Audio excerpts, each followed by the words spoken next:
I witnessed over 170 sightings. We just finished up, loaded our chainsaws and stuff in the back of the truck when we spotted a strange light coming through the trees. Just light coming through the trees. And then there was these white, orange type balls. They tend to float in the air. A large glowing object, a UFO. These balls are typically orange in color or white in color and are seen hovering, moving slowly. 95% plus of the UFO databases, no matter where you go, are these odd balls of light. The majority of UFO sightings are of rapidly moving balls of light seen at night. I saw these creatures standing over me and I just flipped out. I don't want to find something on my body and say, gee, I wonder if aliens put it there. I want to know for sure. In the last 15 years, there have been thousands of accounts of alien encounters, abductions, and disappearances.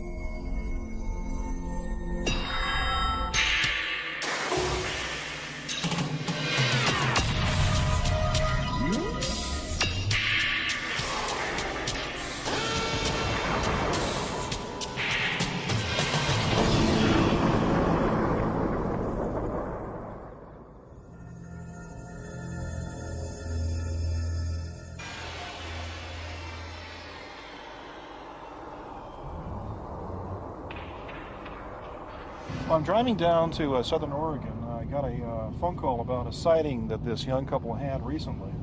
It appears that it is a light, an unusual light, behaving erratically in the night sky. What's unusual about this sighting is that it lasted approximately 3 hours, which is a considerably long time for a UFO sighting. And I think the only way to determine exactly what they saw is to meet them, go over it step by step, make sure that all the details are covered, and of course what's most important is see what kind of people they are.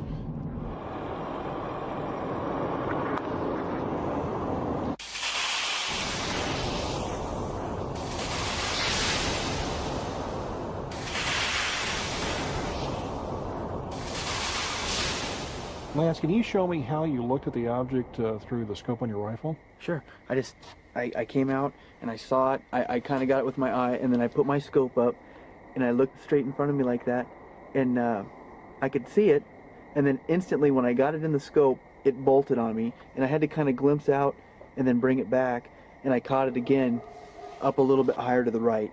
And I was like, come on, let me see, let me see, let me see. And he's like, holy crud, it's a jellyfish. That's exactly what it resembled, was a jellyfish. I thought, whoa.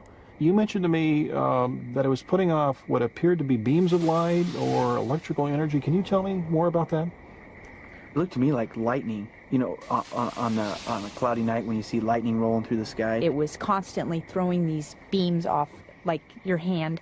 And almost if it was sensing for something. Yeah, it seemed like it was like taking pictures in a very technological fashion, more advanced than we know. When I first got it in the scope, I saw it and it arced. It went at an angle probably like that, and it instantly moved straight up at a right. It was so erratic that I've never seen anything move that quick. Never in my life ever seen anything move that quick. I mean, just that fast and it was gone. In nearby Washington State, an aura of mysticism and menace hangs over the Yakima region.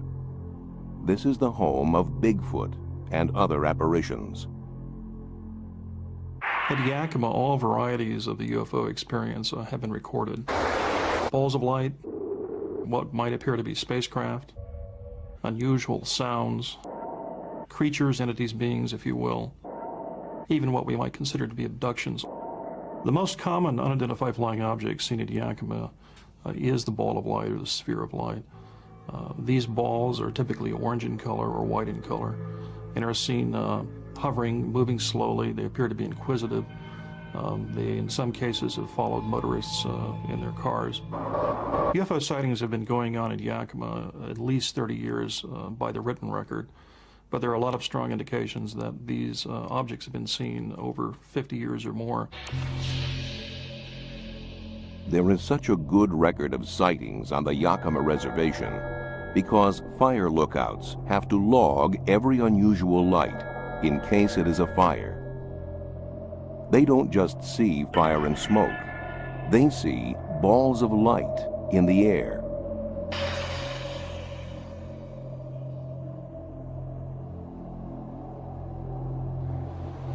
I have seen roughly 100 lights, or maybe a few more or a few less over the years. I'd have to go back through my logbooks and count them up. I've been a lookout for 34 years, and this is my area, plus some of it over here isn't on my map that I'm still responsible for. And when I see a fire, I have to take a cross shot and then pin it down in a little spot.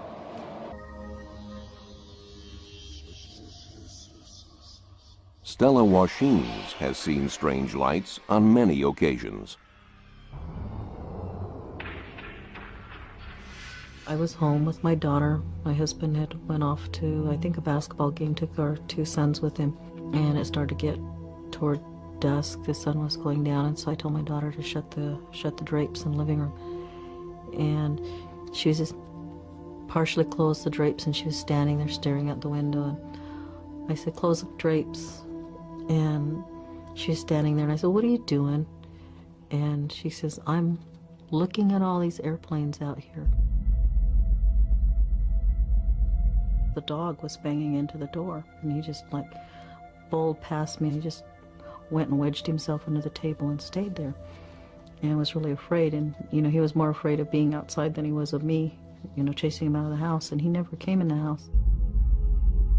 It was different kinds. There was ones that were kind of triangular shaped, and then there was these white orange type balls. But finally, they were really too close for comfort.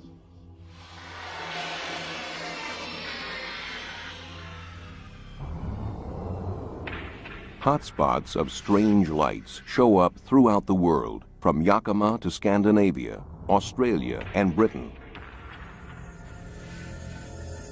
Security cameras at this shopping mall in northern England recorded a ball of light for 30 minutes.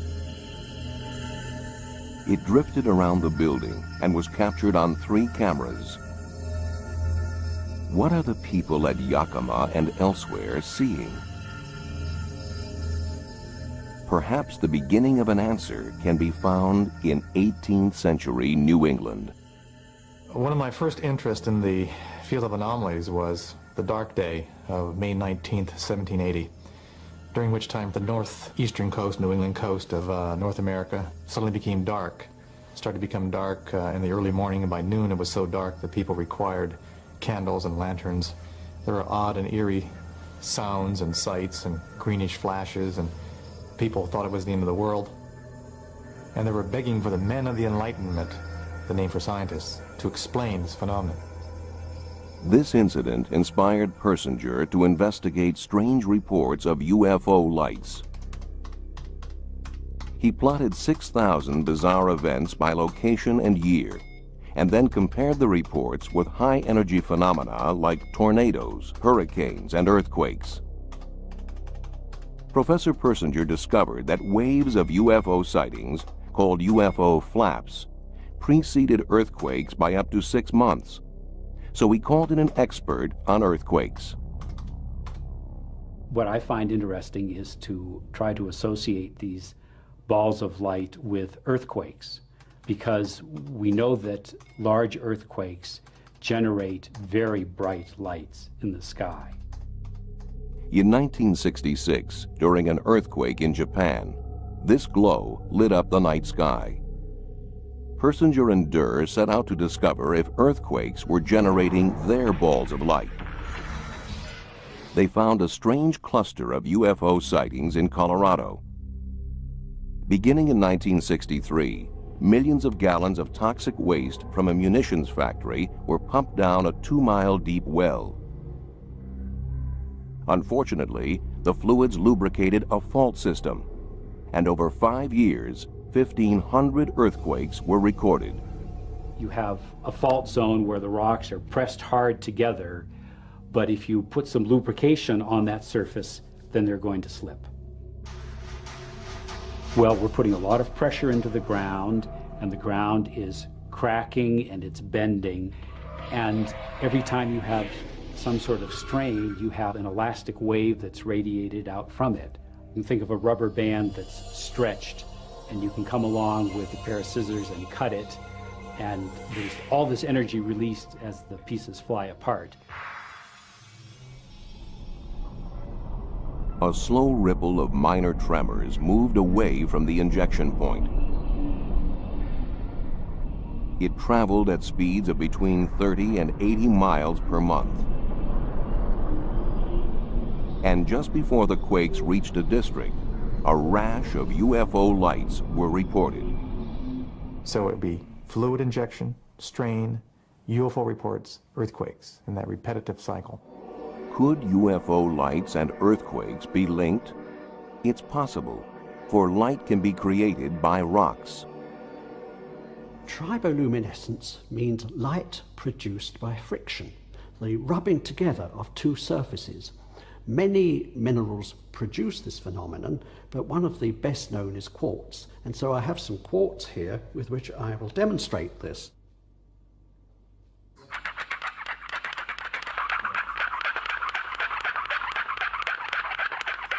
This is the first ever film of the release of triboluminescent energy by rocks.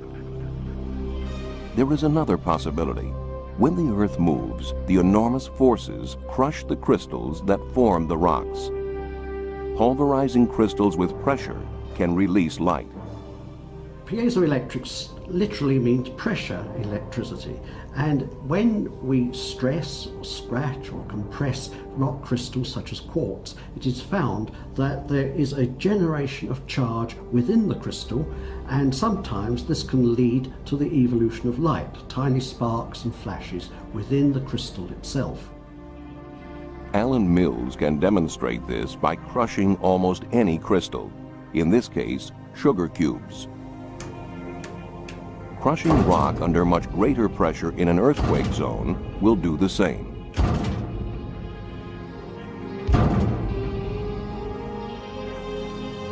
In complete darkness, cameras catch the flash of light released from the sugar cube. But there is a problem. No one knows how this energy could travel from deep in the earth to become a floating ball of light. What's more, there are those who feel Persinger and Durr's theory about balls of light preceding earthquakes is faulty.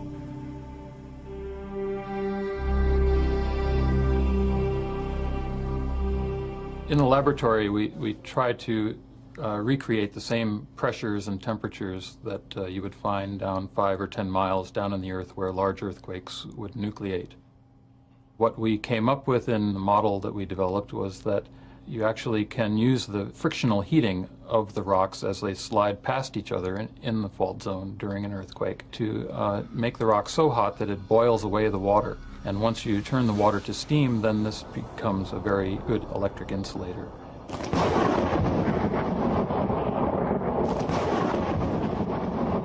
Dr. Lochner says that this steam stores electric charges, like a lightning storm underground. The fault zone itself provides a conduit for the electric charge then to come right up to the Earth's surface. The mechanism that we've developed really requires the earthquake itself. It's not going to give you earthquake lights before the earthquake.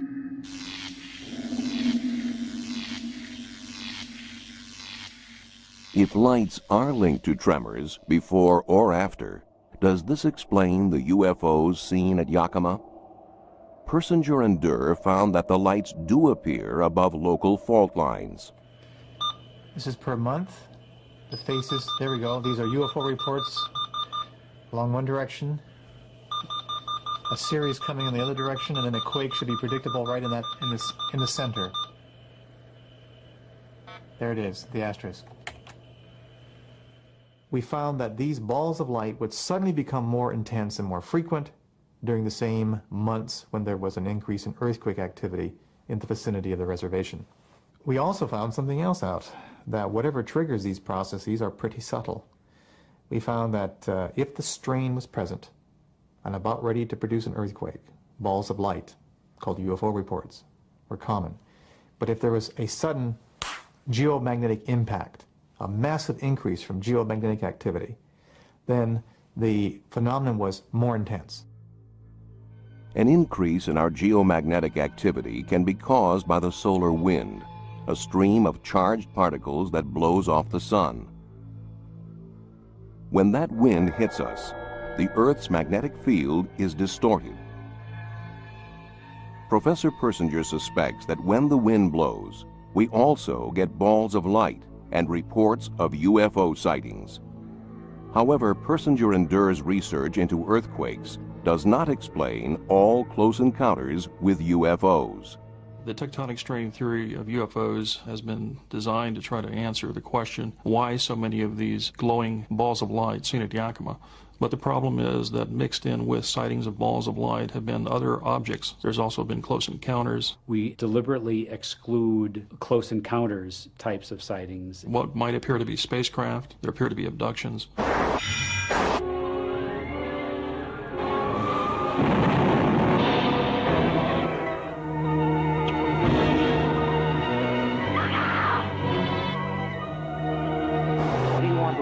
What do you want with me? What do you want with me? In the last 15 years, tens of thousands of people have come forward to describe their experiences at the hands of alien abductors. They recount tales that range from the tranquil to the terrifying. Messages of goodwill, horrific medical examinations, and the removal of fetuses and hybrid babies. Some people claim they have been abducted while driving, others while sleeping. One of the most famous and convincing cases occurred more than 20 years ago in Arizona. My name is Travis Walton. I'm presently employed as a purchasing agent. I was working in these woods as a tree sawyer back in 1975. Well, my name is Michael Rogers, and in 1975 I was a logger right here on this spot. I was the crew boss of a group of guys, of which Travis Walton was a member. And today, that's what I'm still doing. I'm still doing the same kind of work. We just finished up, loaded our chainsaws and stuff in the back of the truck when we spotted a strange light coming through the trees. Just light coming through the trees. The longer I looked, the stranger it was. One of the guys in the back yelled out, "It's a spaceship." Travis jumped out of the truck to go get a closer look at it. As I hurried towards it, I noticed that it wasn't moving away. It was a large glowing object, a disc-shaped object, a UFO. A disc, a metallic disc hovering there less than 100 feet away. The color of the object itself was sort of a golden color, like the color of metal out of a blast furnace, you know, the color of steel. Now, this was not some little hazy ball of glowing gas off in the distance. This was, it was a clearly defined mechanical object. It just struck me as being quite perfect and quite beautiful. It kind of had a sort of a rumbling sort of effect. It kind of like shook you inside, had a power to it. But it was kind of like almost below the threshold of hearing. At one point there where the thing started moving and started making more noise, and it started wobbling and it kind of raised up. And the guys in the truck were yelling at me, "Stop, what are you doing?" You know, and get away from there and all this stuff. And this thing by this time was making a lot of strange sounds. And so I was having second thoughts about what I was doing. He crouched down behind a log. I just dove for cover. You could see the truck shaking, and I could feel it through the steering wheel. It was just shaking like this. And that's when things got really hairy. I made up my mind right then, I'm getting out of here. And so I raised up to go. This beam came out of this thing like a bright bluish beam of energy of some kind, and it struck him in the chest and head area. And wham, something hit me. Just momentarily, it was like blinding. I couldn't see for like a second. It just was like an explosion going off in front of him. It blew him back. It felt a little bit like a physical blow. It felt a little bit like an electric shock, too. And he landed way back over here. I just blacked out. And that's when I hit the gas. We realized that we had left Travis here. He was probably hurt. From every appearance, he was hurt. If he wasn't dead, he was certainly hurt. We all got out of the truck at one point and kept discussing about it, kept looking back over here and talking. And after, I don't know, 10 or 15 minutes of this conversation, we finally decided we better go back. I regained consciousness very slowly. I was kind of in and out. I didn't know where I was. I was very disoriented. I just in and out. I eventually kind of remembered what had happened, you know, walking up to the object and being hit by something. So I kind of surmised that I'd been hurt and that they had taken me to a hospital, and that's where I was.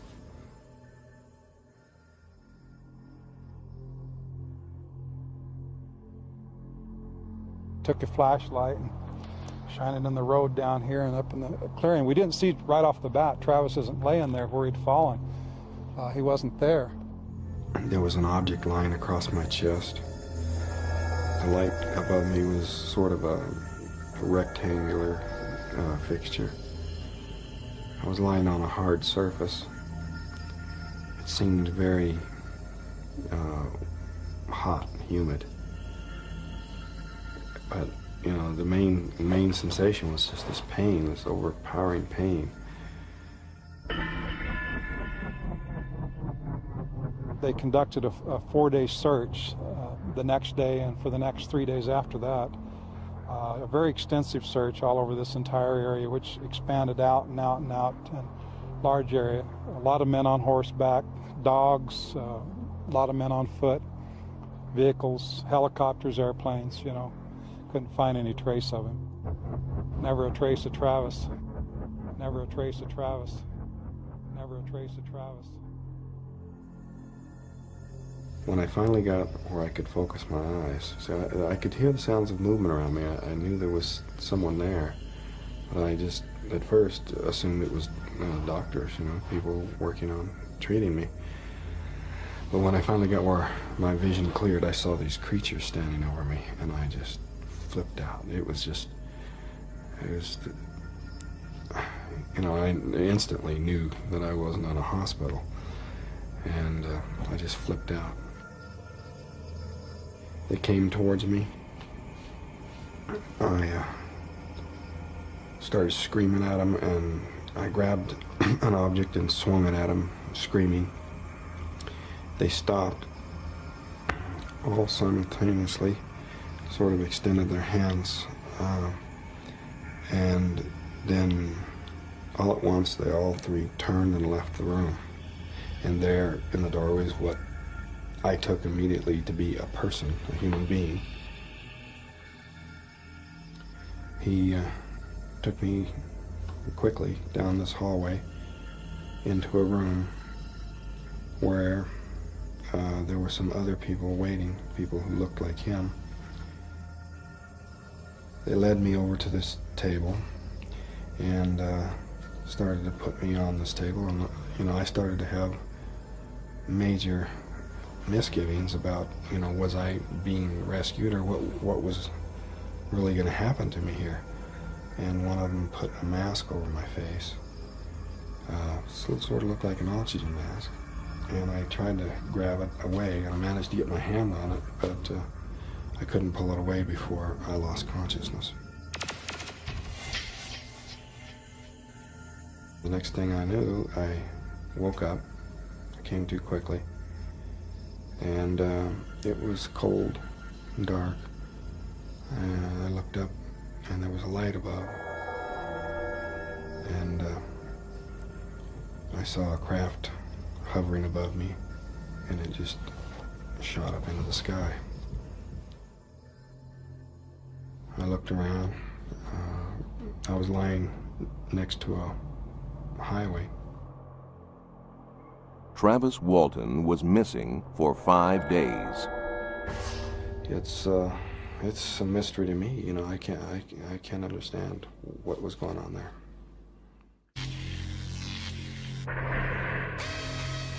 What makes abductions hard to dismiss is the close similarity of the experiences described.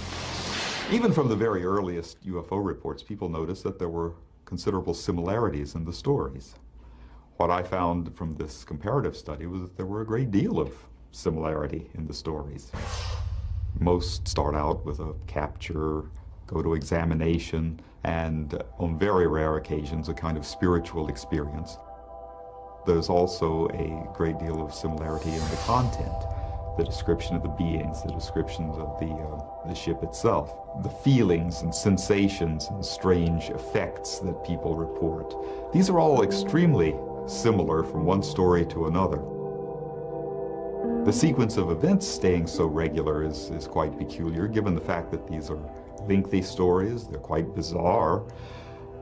They would be excellent opportunities for people to simply rearrange some of the episodes or some of the events within an episode, but that very seldom ever happens. Abductees report that their alien kidnappers come from various star systems and distant suns. They include the Pleiades, Betelgeuse, Barnard's Star, and Zeta Reticuli. They are all light years from Earth, and no signs of life have been found emanating from them. I have, in my opinion, definitely had contact with something non-human, independent, very smart, and it appears has a great concern for my soul personally. But when you get abducted, as it's called, and put on a table and reduced to nothing more than a piece of flesh, and you have needles put in you and you're scared to death, it really gets your attention. What I'm doing here is I'm illustrating various scenes that are going to be in a film that I'm producing about the so-called abduction phenomenon, or as I like to call it, the visitor phenomenon. It has a less threatening sort of connotation to it. So I've been doing sort of accurate portrayals of the way the beings are actually seen, and these beings you see here are actually based on information that I obtained from working with a hypnotherapist about 4 years ago.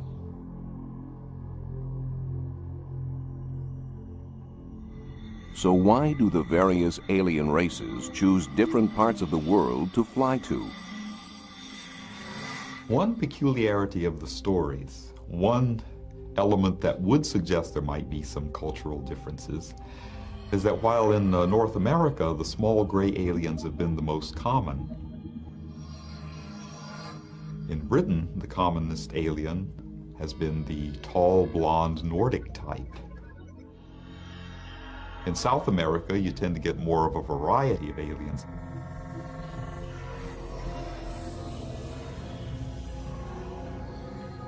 But could these images be generated solely by the mind? The brain is an electromagnetic organ where there are billions of electrical pulses every second. If something interferes with those signals, all kinds of strange things can occur. Michael Persinger suspects there may be a link between reports of abductions and his theories on the UFO balls of light phenomenon.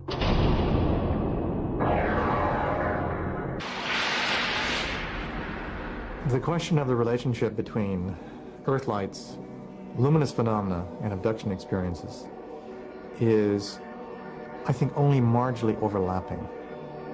The vast majority of these balls of light, which are seen at a distance, are physical phenomena tied to strain within the Earth's crust.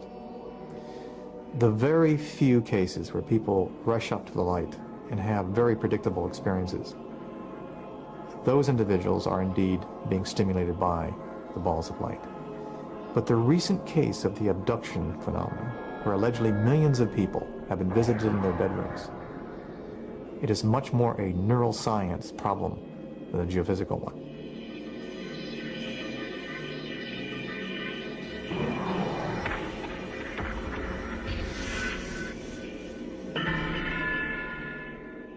Persinger has built a chamber to test his theory. It is completely soundproofed. The subject sits in darkness, blindfolded. A weak magnetic field is generated in a special helmet. A computer controls the field.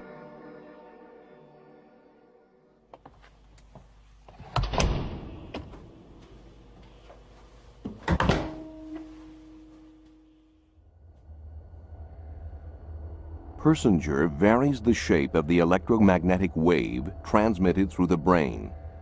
It generates different types of mystical experiences. The kinds of things that people report in the chamber when their experiences are amplified by applying these complex, weak magnetic fields would be feelings of moving through a tube, feelings of floating through a cave, feelings of being detached, feeling another mind speaking through theirs, the sensations of spinning and of having body vibrations as if something is moving through the body, the experiences of sudden memories, intense memories from childhood. Now, they may not be memories from childhood, but that's how they are labeled. Sometimes we have had cases where a person feels that they may be dying and they can see the white light. And we can produce that with a certain kind of magnetic field pattern. These experiences are probably very common. Probably of the 6 billion brains that exist on this planet, the majority of us have had something like that. But we have culture that tells us how to explain it. So if you're in a laboratory with people you trust, then the experience of a sense of presence, even if it's aversive and frightening, will be looked at in that context. As one subject said, I know there was no one in the chamber with me because I saw the door closed or I felt the door closed, but yet I knew there was someone in the room with me. Another subject felt this presence, they felt something tugging on their leg, but they knew that couldn't be. So they labeled it as an experience that they attributed to the field because they knew they were in an experiment. But if you took the same experience when you're by yourself late at night in your bedroom, and the cultural label is, it's an alien abduction, how would you interpret it? Professor Persinger can create apparitions using weak magnetic fields. But how can they be generated outside the laboratory? We are all bathed in strong electromagnetic radiation. It comes from sources all around us. Paranormal investigator Albert Boutin has linked alien abduction experiences to electrical fields. He researches the stray electromagnetic radiation created by high-tension power lines, radio waves, and other sources of energy. Abductees may be particularly sensitive. Boutin has investigated 50 cases. The abductees share one factor in common.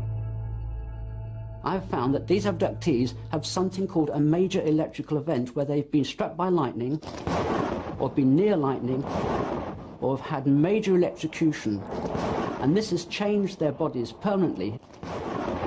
I have had an electric shock. It wasn't one which took me to hospital or anything, but it did throw me across the room. I had the electric shock before I had any contact with so-called aliens. If you look at these people, they almost invariably have a long history of strange experiences, sometimes reaching back to childhood. And their abduction experience is just one in a whole family of experiences that they've had throughout their lives. UFO experiences, aliens, bendy men, psychic things happening. But these aren't ordinary people. These are people who are hypersensitive to these fields. These fields don't affect most people. Electrical phenomena, television switching itself on and off, the video playing to itself for half an hour. If they then go and live in what's called electromagnetic hotspot, they will start to have all kinds of sensations. They will suddenly see a bright light, which is a stimulation of the visual cortex. Within this vicinity, there are microwave transmitters, radio transmitters, electrical substations. We seem to have everything virtually. They will have hallucinations, which is stimulation of the temporal lobe. All different kinds of parts of the brain are sometimes kicked into action. There's other experiences like allergies, there's tingling sensations under the skin, So you've got to look a lot deeper. You can't just look at the aliens. They're dreamlike very often, these experiences, and researchers who are very keen on impressing the extraterrestrial aspect on this will filter out all of these absurdities. Trolls piloting spaceships, garden gnomes leading witnesses into enclosed areas, a dog lying in a carpeted flying saucer. These things occur over and over again, and it's quite obvious to me that the source of this imagery comes from the human unconscious rather than from Zeta Reticuli.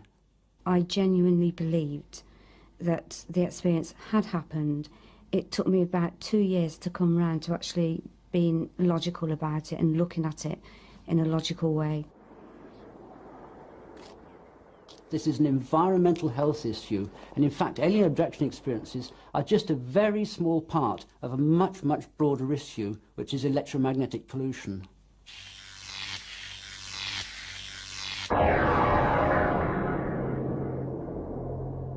Nearly all accounts of abductions are recalled under hypnosis. But how reliable is hypnosis?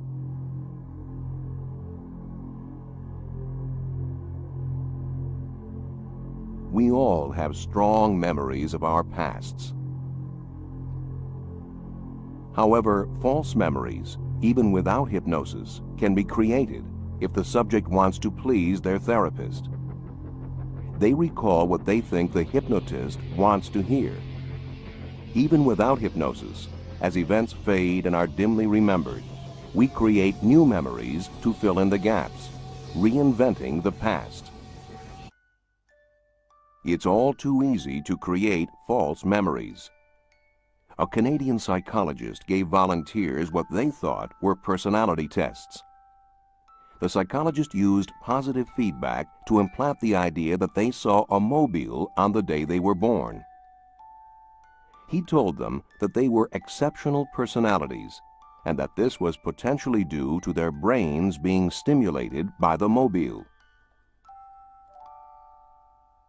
One group was asked what their first memory was. None of them recalled a mobile. Another group were regressed to their first memory using hypnosis. Almost half reported memories of a mobile on the first day of life. But it's thought that babies' memories do not begin to function until after the first 3 months of life.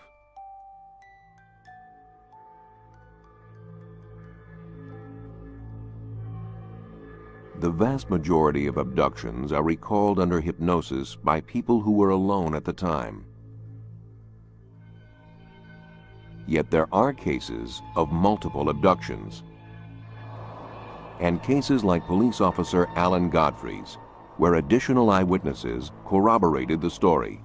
As I got near to this object, it became apparent to me that what I was looking at wasn't something that I would normally find in the early hours of the morning in Todmorden, you know. 3 other police officers reported seeing a UFO in the sky that night. It was a nuts and bolts thing. It wasn't an hallucination, it was real. This object was 20 foot wide. It's 14 feet high. It's diamond shaped. The bottom half of it was rotating, the top half was stationary. It had a bank of dark windows, or could have been paneling. Under hypnosis, he described his abduction by aliens. Now in this room, there is a very tall humanoid, for want of a better word. He's about 6 foot to 6'6", very tall, thin, with a beard. He had a skull cap on and he had this white gown on. What happens then is, I'm asked to get on this bed. And these horrible little things come.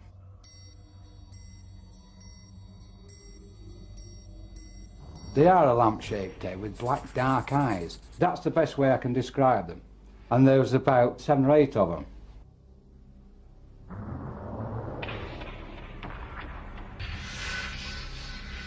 But is this close encounter a false memory created by hypnosis? The actual account which Alan gives under hypnosis is very, very compelling, because when you fit together the jigsaw of what he remembers consciously and can tell us consciously with what he can only remember under hypnosis. It ties together. For instance, at the beginning of Alan's connection with the UFO, consciously, he tells us that he thought it was a bus. He realized on second looking again that it wasn't a bus, and he decided to drive on and have a look at it.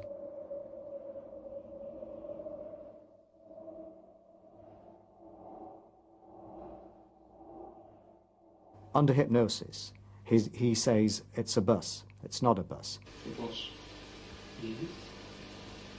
It's not a bus. And you can see an expression on his face of incredulity. He does not believe what he's looking at. It's like a flying saucer. A lot of people think that Alan Godfrey has been led by the hypnotist or influenced by the hypnotist or myself. This is not true. All the doctors I have used, none of them in fact believe in UFOs. They're intrigued as to the witness's experience. They don't have an explanation for it, but they basically do not believe in UFOs. These doctors, if you would, stand between me and the witness.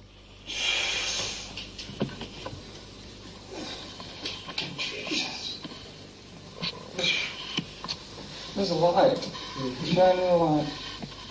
Apart from the fact that it's the doctors who carry out most of the interrogation without using leading questions, on at least 2 occasions, Alan Godfrey has rebelled and refused to answer any further questions. On one occasion, he almost jerked himself out of hypnosis and said, "I'm not answering you. I haven't to answer that." I haven't to answer that. Why haven't you to answer that? Because when I think about it, it hurts.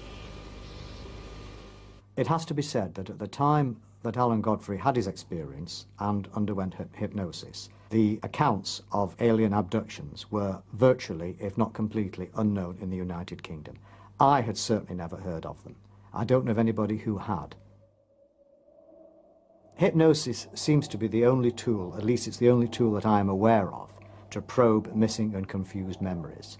It's not a foolproof method, but if it hadn't been used, the abduction side of all the experiences of amnesiacs all over the world would never have come to light. These are robots. Mm-hmm. They're not human. I honestly believe that what happened to me on hypnosis really happened. Abductees such as Alan Godfrey are not convinced by the various attempts to discredit the memories they have recalled under hypnosis. Furthermore, some argue, what's to explain the rash of reports of aliens who have left strange marks on the bodies of their abductees? I will wake up with injuries to my body I can't explain. I can't explain them. I don't want to find something on my body and say, gee, I wonder if aliens put it there. I want to know for sure. So when I go to bed, I'm very keen on what's what on my body.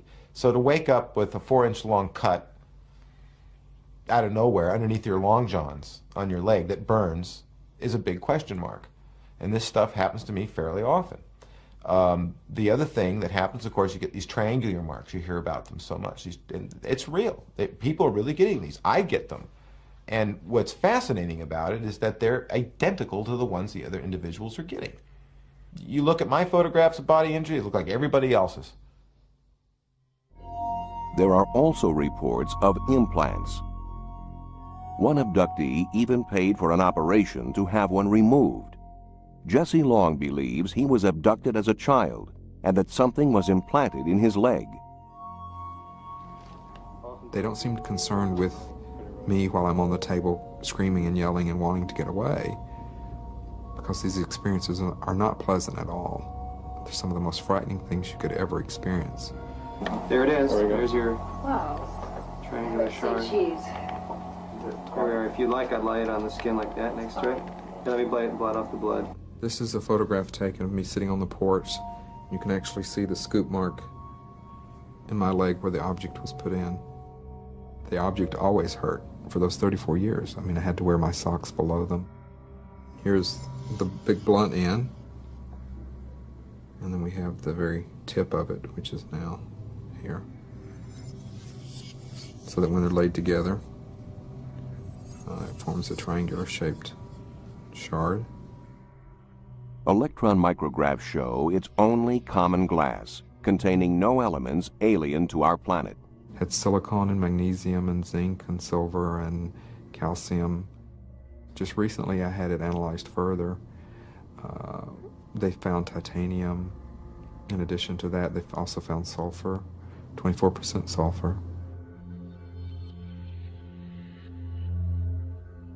I know that night what I saw was real. It was damn real. Now what I don't know is what was it and where did it come from? It's a mystery to me. You know, I can't understand what was going on there. In recent years, scientists and researchers have proposed some very credible explanations for the UFO and abduction phenomena. So why do some of us remain believers? Even if there is an explanation for the balls of light, what about UFOs in the form of craft? And what about the thousands of people who have reported encounters with extraterrestrials? Are these experiences all to be doubted?